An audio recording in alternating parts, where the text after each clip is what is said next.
Bonjour à tous, bienvenue sur la chaîne. Aujourd'hui, on plonge au cœur d'un des plus grands séismes de l'histoire d'Ici tout commence, celui qui pourrait faire tomber, une bonne fois pour toutes, le mythe Armand. Car derrière les cuisines étincelantes de l'Institut, derrière les discours sur l'excellence et la transmission, une vérité inimaginable vient d'éclater. Une vérité qui ne laisse derrière elle que des ruines, celle de la confiance, de la loyauté et peut-être, de la famille Armand elle-même. Tout part d'un aveu. Un seul. Un aveu arraché à Clotilde après 30 ans de silence, de honte et de mensonge. Pendant des décennies, Hector a cru que le chauffard qu'il avait percuté à 19 ans n'avait jamais été identifié. Il a appris à vivre avec sa prothèse, avec la douleur, avec ce vide dans sa vie qu'aucune réussite professionnelle n'a jamais vraiment comblé. Mais ce qu'il ignorait, c'est que la vérité se trouvait à quelques kilomètres de lui, bien à l'abri derrière les murs de l'Institut Auguste Armand. Et quand Ismaël finit par craquer, quand les mots sortent enfin, tout bascule. Le secret n'a plus de retour possible. Hector découvre que l'accident qui a brisé sa vie n'est pas le fruit du hasard, ni celui d'un inconnu lâche et fuyant. Non. Ce soir-là, au volant de la voiture, ce n'était pas Auguste Armand, mais sa propre fille, Clotilde. Une adolescente de 17 ans, encouragée par son père à conduire sans permis, protégée ensuite par son silence et son pouvoir. Alors, imaginez le choc. Imaginez cet homme, qui a bâti l'hôtel Jourdain sur des cendres qu'il pensait anonymes, réaliser que chaque brique de son succès repose sur un mensonge. Imaginez sa mère, Andrea, lui avouer qu'elle savait tout depuis 32 ans. Qu'elle a accepté un marché avec Auguste. Un hôtel contre le silence. Une vie brisée contre un partenariat prestigieux. Dans cet épisode, c'est exactement ce que nous allons explorer. Nous allons suivre la colère glaciale d'Hector lorsqu'il pénètre dans le bureau de la direction. Sa canne qui claque contre le sol, son regard fixé sur Clotilde, la tension presque insupportable avant les premiers mots. Nous verrons cette scène où, enfin, la vérité est dite en face. Clotilde reconnaît qu'elle était au volant, qu'Auguste a étouffé l'affaire, qu'elle a laissé Hector souffrir dans l'ignorance pour préserver le nom Armand. Mais ce n'est pas tout. Car l'onde de choc ne s'arrête pas à cette confrontation. Elle se propage. Elle frappe l'Institut, elle frappe Rose, qui voit l'image de son père se fissurer jusqu'à se briser. Elle frappe Jeanne, Ismaël, Bianca, toute la famille Jourdain qui réalise que leur ascension repose sur un compromis moral impossible à assumer. Elle frappe même Tessier, pourtant habitué au pire, qui sait que ce scandale pourrait ruiner définitivement la légende Auguste Armand. Et au milieu de ce chaos, une décision tombe, implacable. Hector prend les commandes. Il ne veut pas punir les élèves, ni l'Institut, mais il refuse de continuer comme si de rien n'était. Alors il pose un ultimatum qui claque comme une gifle, le partenariat ne pourra exister qu'à une seule condition, la chute de Clotilde. Si elle reste, l'alliance entre l'hôtel Jourdain et l'Institut est morte. S'il doit tourner la page, ce sera sans elle. C'est ici que tout devient explosif. Car en face, Tessier refuse d'obtempérer. Il lâche une phrase froide, tranchante, qui résume tout son positionnement, il est prêt à faire beaucoup de sacrifices pour l'Institut mais Clotilde n'en fera pas partie. Entre sauver le prestige de l'école et protéger celle qui a tout donné à l'Institut, il choisit la loyauté envers sa collègue. Et soudain, ce ne sont plus seulement deux familles qui s'opposent, mais deux visions de la justice, de la responsabilité, du pardon. Dans cette vidéo, on va donc revenir sur chaque étape de cette descente aux enfers. Comment un simple groupe sanguin découvert par Rose fait s'effondrer le mensonge d'Auguste. Comment Clotilde, acculée, passe du silence à l'aveu, puis à l'idée de démissionner pour expier sa faute. Comment Andrea, en révélant la vérité à ses enfants, détruit la confiance d'Hector, de Jeanne et d'Ismaël en une seule conversation. Et surtout, comment cet aveu final, celui qui devait tout libérer, devient au contraire le point de départ d'une guerre froide entre l'Institut et l'hôtel Jourdain. L'aveu qui fait tout exploser, Hector ordonne la chute de Clotilde, et avec elle, c'est toute la maison Armand qui vacille. Est-on en train d'assister à la fin d'une dynastie, ou à la naissance d'une nouvelle vérité, enfin débarrassée des mensonges d'Auguste ? Restez bien jusqu'au bout, parce que chaque détail de cette intrigue compte, et vous allez voir que derrière le drame, se cache une question centrale, jusqu'où peut-on aller pour protéger ceux qu'on aime sans devenir soi-même le monstre que l'on croyait combattre? Prochainement dans Ici tout commence sur TF1, les révélations autour du passé d'Hector Jourdain font vaciller l'équilibre fragile entre les familles Armand et Jourdain. Après plusieurs semaines de secrets, de mensonges et de demi-vérités, la vérité semble enfin sur le point d'éclater, une vérité capable de tout détruire, y compris la réputation d'Auguste Armand lui-même. À l'Institut, Rose met la main sur une preuve irréfutable, le groupe sanguin d'Hector ne correspond pas à celui d'Auguste. Dès lors, elle comprend que son père ne peut pas être le géniteur du chef de l'hôtel Jourdain, contrairement à ce que Clotilde lui avait laissé croire. Ce détail, froid et scientifique, suffit à faire tomber tout le mensonge que sa sœur avait entretenu pour détourner les soupçons. Pendant ce temps, Clotilde retrouve Andrea Jourdain à l'hôtel pour une confrontation décisive. Rongée par la culpabilité, la chef Armand exige des explications. Elle veut savoir jusqu'où Andrea est prête à aller pour maintenir leur pacte de silence. Entre elles, la discussion est tendue, presque violente. Clotilde ne supporte plus de vivre dans le mensonge.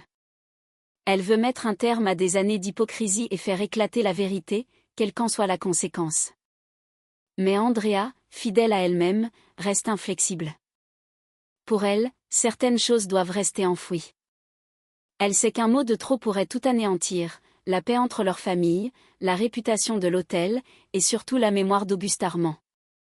Alors, elle met Clotilde en garde, si la vérité sort, c'est tout ce qu'elles ont bâti qui s'effondrera. Dans l'ombre, Léonard surprend une partie de la conversation.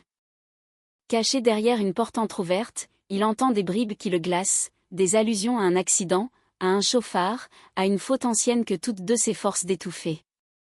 Il comprend que ce qu'elles partagent dépasse une simple rivalité ou une querelle de famille, c'est un secret grave, presque criminel. Plus tard, Ismaël retrouve Léonard et lui confie ce qu'il sait, son oncle Hector a été victime d'un terrible accident lorsqu'il avait 19 ans. Fauché par un conducteur ivre, il avait frôlé la mort. Le responsable n'a jamais été retrouvé, laissant derrière lui un jeune homme brisé, amputé, contraint de vivre avec une prothèse à la jambe et des douleurs fantômes persistantes. Ces révélations font immédiatement le lien dans l'esprit de Léonard. Il repense à ce qu'il a entendu entre Clotilde et Andrea, à leurs mots à demi prononcés, à la peur dans leur voix. Tout s'assemble soudain avec une évidence glaçante, le chauffard qui a renversé Hector n'était autre qu'Auguste Armand. Le mythe du grand chef, figure tutélaire de l'Institut, s'effondre brutalement. Derrière l'icône de la gastronomie française, c'est un homme imparfait, capable d'un acte impardonnable, que Léonard et Ismaël entrevoient. Ce secret, gardé pendant plus de 30 ans, menace désormais de refaire surface. Et s'il éclate, il risque de détruire deux lignées à jamais, celle des Armand, symbole d'excellence et de prestige, et celle des Jourdain, marquée par la douleur et le silence. Dans les jours à venir, les masques tomberont, et le nom d'Auguste Armand, jadis synonyme de grandeur, pourrait bien devenir celui d'un drame enfoui, un drame qui, aujourd'hui, refait surface au grand jour. À l'Institut Auguste Armand, les événements s'enchaînent et les secrets, jusqu'ici étouffés, remontent peu à peu à la surface. Alors que tout semble prêt pour célébrer l'alliance entre l'Institut et l'hôtel Jourdain, une vérité bien plus sombre menace de tout faire basculer. Dans le plus grand secret, Clotilde Armand vit un véritable cauchemar. Rongée par la culpabilité, elle ne parvient plus à contenir le poids du mensonge qu'elle porte depuis des années. Ses certitudes s'effondrent, sa maîtrise habituelle la quitte.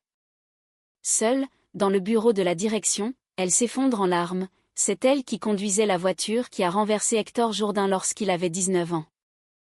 L'accident qui a bouleversé la vie du chef de l'hôtel n'était pas un hasard, mais le résultat tragique d'une nuit d'égarement, d'un instant d'inattention qu'elle paie encore chaque jour en silence. Pendant ce temps, Bianca apprend à son tour la vérité. Mise dans la confidence par Ismaël, elle réalise la gravité de la situation. Entre le poids moral et les conséquences que pourrait provoquer une telle révélation, la jeune femme se montre prudente. Elle comprend la détresse de son compagnon, partagée entre loyauté et culpabilité, mais lui conseille de ne rien dire pour l'instant. Selon elle, Hector n'est pas prêt à entendre une vérité aussi destructrice, surtout en pleine période de transition professionnelle et personnelle. Révéler le passé maintenant reviendrait à tout faire exploser, le partenariat, la stabilité d'Ismaël, et même l'équilibre fragile d'Hector lui-même. Mais pendant que certains tentent encore de protéger les apparences, Andrea Jourdain poursuit sa mise en scène publique. En présence de Tessier, Rose et Jeanne, elle se tient devant les élèves de l'Institut, réunis pour une grande annonce. Son ton est posé, maîtrisé, empreint d'une autorité tranquille. Elle officialise devant tout le monde le partenariat entre l'Hôtel Jourdain et l'Institut Auguste-Armand, une collaboration qu'elle présente comme le symbole d'une nouvelle ère d'excellence et de prestige. Les applaudissements résonnent dans l'amphithéâtre, mais derrière les sourires de façade, la tension est palpable. Rose, malgré son enthousiasme affiché, garde en tête les doutes et les incohérences accumulées autour des Jourdain. Tessier, lui, observe Andrea avec méfiance, il sait reconnaître une manœuvre de communication lorsqu'il en voit une. Et pendant que tout le monde célèbre cette union officielle, Ismaël, de son côté, n'en peut plus.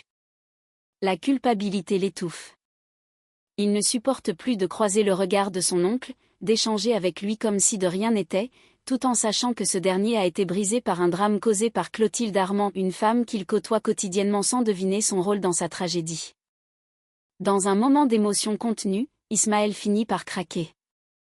Incapable de garder le secret plus longtemps, il se rend auprès d'Hector. Sa voix tremble, son regard fuit, mais il va jusqu'au bout. Il raconte tout. L'accident, le mensonge, la culpabilité de Clotilde. Hector, d'abord silencieux, blêmit à mesure que les mots tombent. L'air se fige autour d'eux. Il comprend enfin que toutes ces années de douleur, de rancune et de questions sans réponse reposaient sur un mensonge organisé. Le choc est brutal. Dans son regard se mêlent colère, stupeur et trahison. Au même moment, à l'Institut, les rires et les félicitations résonnent encore. Personne ne sait qu'à quelques kilomètres de là, la vérité vient d'exploser, et qu'elle risque de tout balayer, les alliances, les réputations, et la paix fragile entre les familles Armand et Jourdain. Dans Ici tout commence, le vernis de l'excellence se fissure, et derrière la façade éclatante du partenariat, c'est un drame humain qui s'écrit, celui de la faute, du silence et du pardon impossible. Dans les couloirs de l'Institut Auguste-Armand, l'air est lourd, chargé d'une tension presque électrique. Hector Jourdain, le visage fermé, avance d'un pas décidé vers le bureau de la direction. Les mots d'Ismaël résonnent encore dans son esprit comme une sentence qu'il refuse de croire. Son souffle est court, sa colère contenue, son regard déterminé. Cette fois, il veut des réponses. Plus de détours, plus de silence, il veut la vérité. Lorsqu'il pousse la porte du bureau, Tessier est déjà là, accompagné de Clotilde Armand. L'atmosphère devient immédiatement pesante. Hector s'avance lentement, la main crispée sur sa canne. Ses yeux se plantent dans ceux de Clotilde. Le silence qui s'installe est presque assourdissant, plus éloquent que n'importe quel mot. Hector brise enfin la glace. Sa voix est rauque, étranglée par des années de rancune et de souffrance. Il lui demande pourquoi, depuis 3 décennies, elle l'a toujours évité. Pourquoi chaque fois que leurs routes se croisaient, elle détournait le regard. Pourquoi, depuis ce jour où sa vie a basculé, elle n'a jamais cherché à lui parler. Clotilde baisse les yeux. Son visage, d'ordinaire si ferme, se décompose. Elle ne tente plus de fuir ni de se défendre. La vérité qu'elle a enfouie pendant toutes ces années est devenue trop lourde à porter. D'une voix tremblante, à peine audible, elle laisse tomber la phrase qu'Hector redoutait sans jamais l'imaginer, ce n'était pas Auguste Armand qui conduisait la voiture, c'était elle. Les mots tombent comme une lame. Le temps s'arrête. Tessier, stupéfait, recule légèrement, tandis qu'Hector reste figé, les traits pétrifiés. Clotilde poursuit, submergée par l'émotion. Elle explique cette nuit maudite, la dispute, la panique, la pluie battante, le choc brutal. Elle revoit la scène comme un cauchemar gravé dans sa mémoire, le crissement des pneus, le corps projeté au sol, et la fuite, insensée, guidée par la peur. Depuis, elle vit dans le remords, consciente que c'est à cause d'elle s'il a perdu sa jambe. Les larmes lui montent aux yeux. Elle tente de parler, de s'excuser, mais sa voix se brise. Devant elle, Hector tremble, incapable de contenir la rage et la douleur qui se bousculent en lui. Sa main serre sa canne à sans blanchir les jointures. Tout ce qu'il croyait savoir s'effondre, la haine qu'il avait longtemps portée à un inconnu, la culpabilité qu'il pensait appartenir à un autre, tout cela prend soudain le visage de Clotilde Armand, cette femme qu'il respectait, qu'il admirait peut-être même. Sans un mot, il fait un pas en arrière. Son regard, chargé d'une colère froide, balaie la pièce avant de se poser sur le portrait d'Auguste Armand accroché au mur. Dans un geste impulsif, il lève sa canne et l'abat violemment contre la toile. Le bruit sec du bois contre le cadre résonne dans la pièce, comme un écho de 30 ans de douleur contenue. Le portrait vacille, symbole d'un héritage éclaté. Puis, sans un regard pour Clotilde, Hector quitte la pièce. Sa démarche est raide, marquée par la colère et le désespoir. Derrière lui, Clotilde s'effondre, incapable de retenir ses sanglots. Tessier, témoin impuissant de la scène, comprend qu'un drame vient de se nouer, un drame qui dépasse de loin les querelles d'école et les rivalités de chefs. Car à cet instant précis, les masques tombent, les illusions s'effondrent, et la vérité, nue et implacable, vient de faire son œuvre. Rien, ni entre les Armand, ni entre les Jourdain, ne sera plus jamais comme avant. Le lendemain matin, l'aube se lève sur un institut Auguste Armand en apparence paisible, mais où chaque couloir résonne encore du choc de la veille. Clotilde Armand, le visage tiré, les traits marqués par la honte et les larmes, c'est qu'elle ne peut plus reculer. Ce qu'elle a tué pendant 30 ans vient de refaire surface, et il est désormais impossible de continuer à vivre dans le mensonge. Dans le bureau de la direction, Rose, Tessier et Joachim l'attendent, inquiets et tendus. Le silence qui précède ces aveux est lourd, presque sacré. Clotilde s'assoit, les yeux fixés sur ses mains jointes, puis prend une grande inspiration.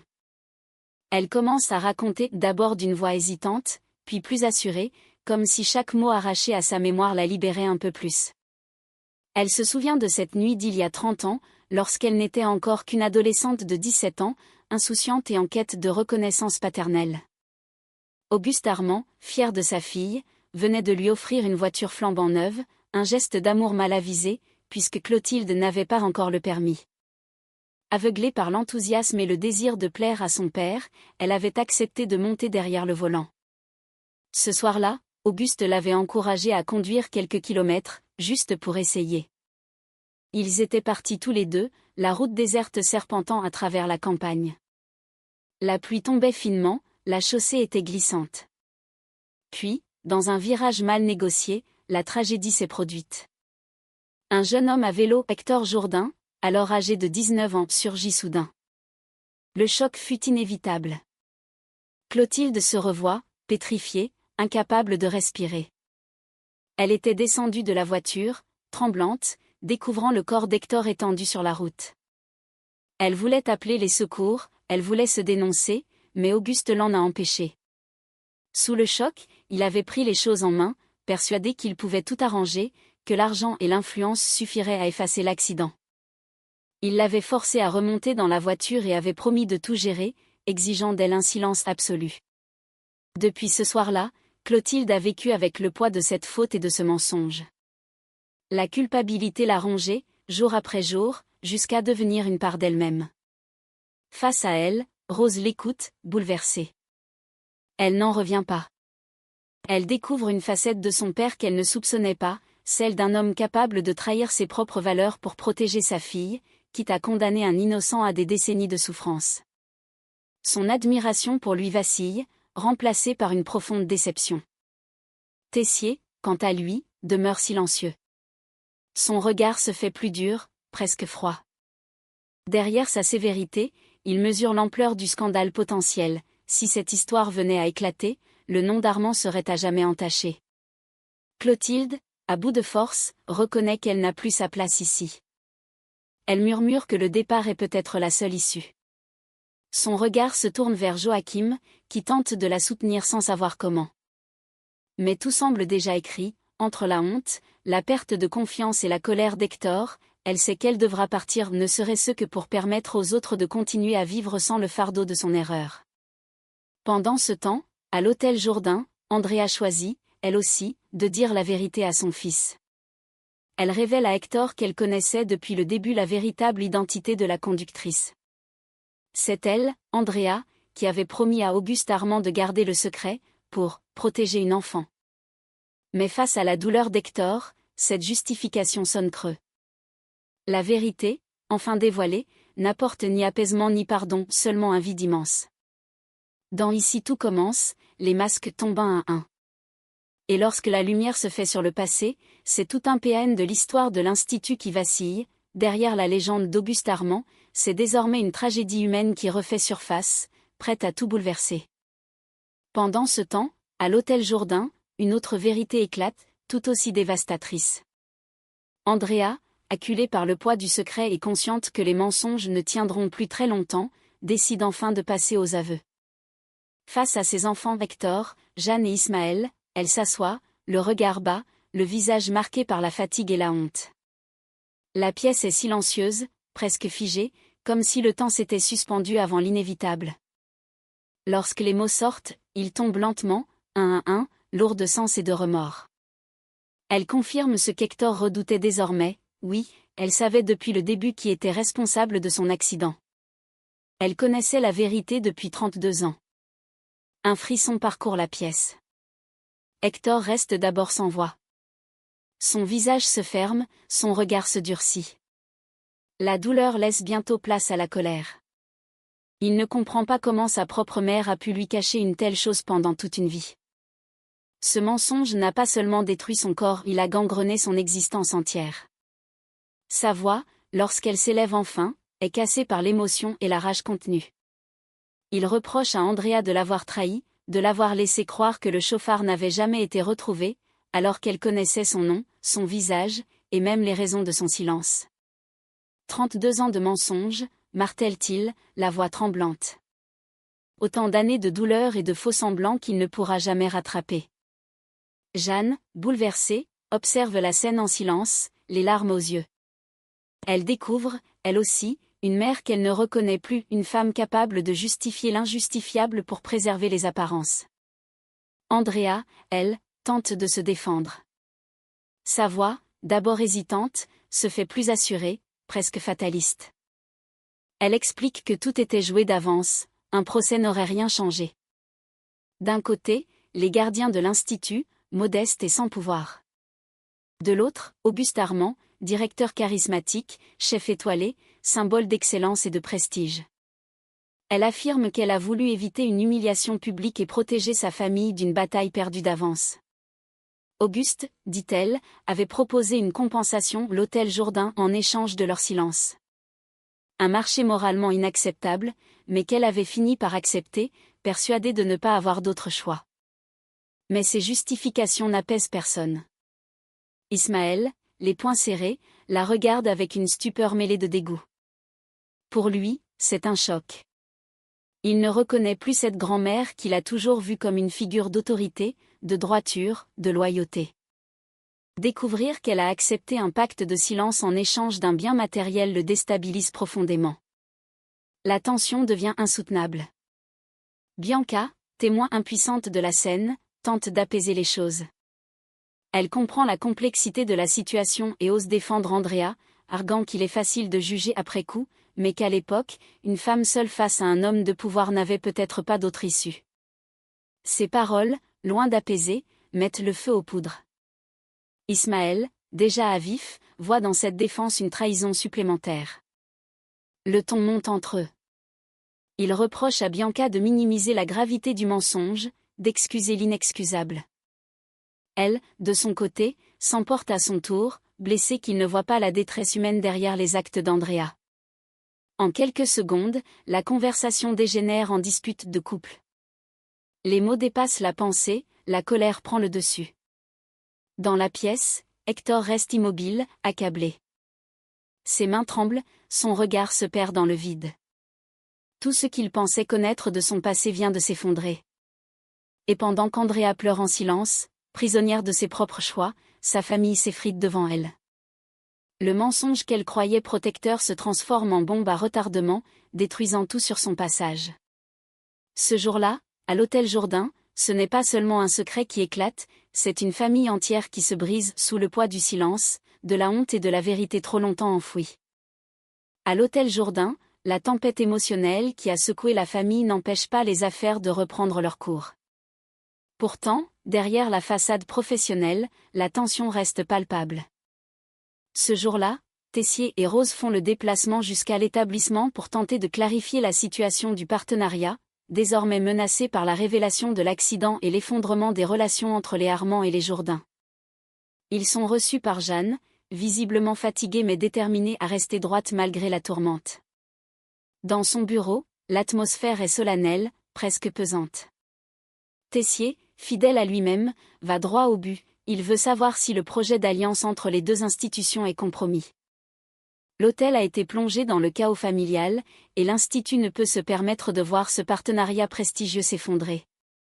Jeanne, avec calme, répond que la décision finale ne lui appartient pas.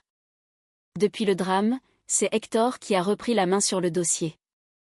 Malgré le choc des révélations, il reste le chef exécutif de l'hôtel et détient désormais le dernier mot sur la poursuite ou non du contrat. Mais elle ne cache pas que la situation est tendue, et que la colère de son frère pourrait tout faire basculer. Plus tard, dans le calme feutré du bureau de la direction de l'Institut, Hector fait irruption. Sa présence impose le silence immédiat. Il avance lentement, le regard dur, la mâchoire crispée. Tessier se lève, prêt à affronter la tempête. Rose, elle, reste en retrait, observant l'échange avec une inquiétude contenue. Contre toute attente, Hector annonce qu'il souhaite maintenir le partenariat.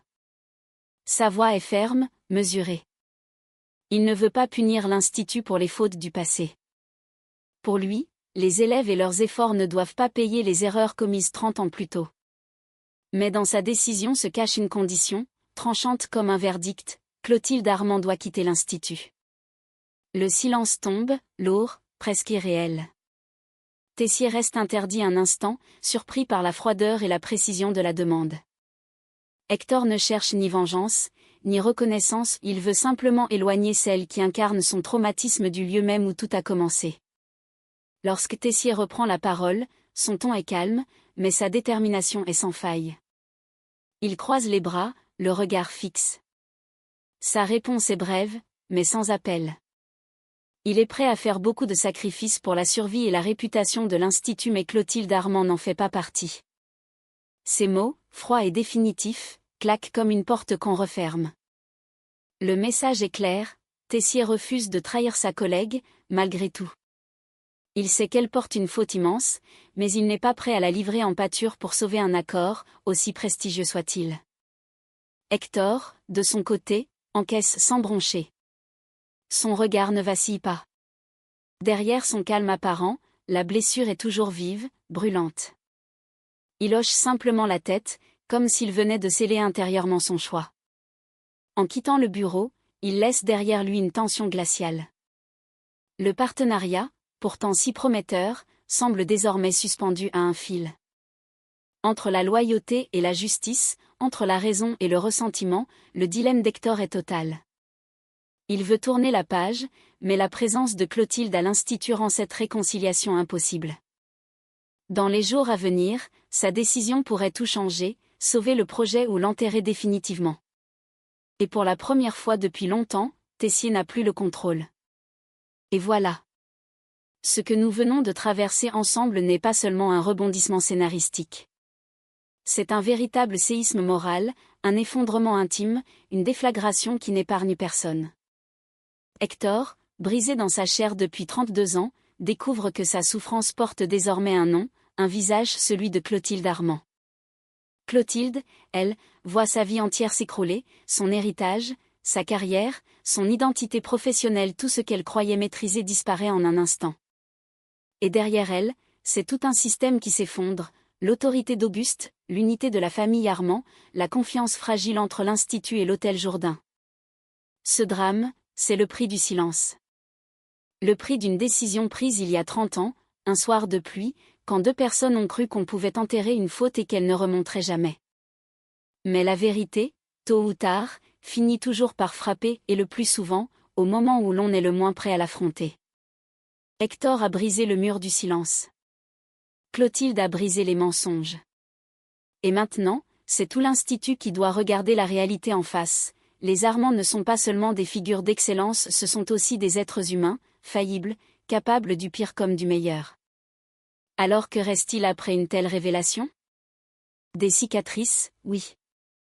Des blessures qui mettront des années à se refermer. Mais peut-être aussi une chance. Une chance de reconstruire, autrement, sur quelque chose qui ressemble enfin à la vérité. Le partenariat entre l'Institut et l'Hôtel Jourdain est suspendu à un fil. Clotilde est au bord du départ. Hector, consumé par la colère, cherche la justice plutôt que le pardon. Et Tessier, pour la première fois depuis longtemps, doit accepter qu'il n'a plus le contrôle de rien. Ce que nous réserve la suite? Une guerre morale, un affrontement silencieux où chacun devra choisir son camp, la loyauté, la justice ou la vérité. Merci d'avoir regardé cette vidéo jusqu'au bout.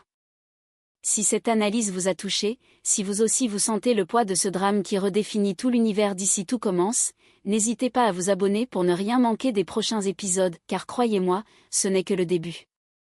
À très bientôt pour la suite. Et surtout, souvenez-vous, à l'Institut Auguste Armand, rien n'est jamais vraiment ce qu'il paraît.